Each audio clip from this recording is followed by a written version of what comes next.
Hey guys, welcome back to another video. Hope you all are doing good.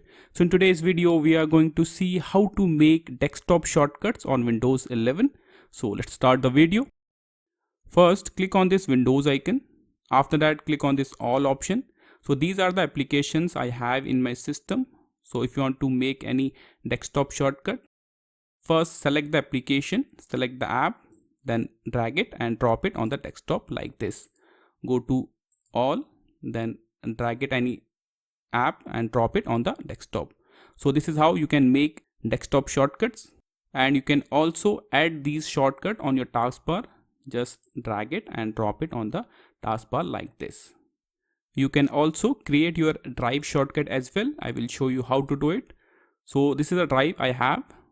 Right click on it. So right click on the drive, then go to show more options, and here you will see this option create shortcut. Click on it, click on yes. So this will create a shortcut on your desktop. So this is my drive shortcut, and you can also rename this. So this is how you can make desktop shortcuts on Windows 11. This is all for the video. Thank you.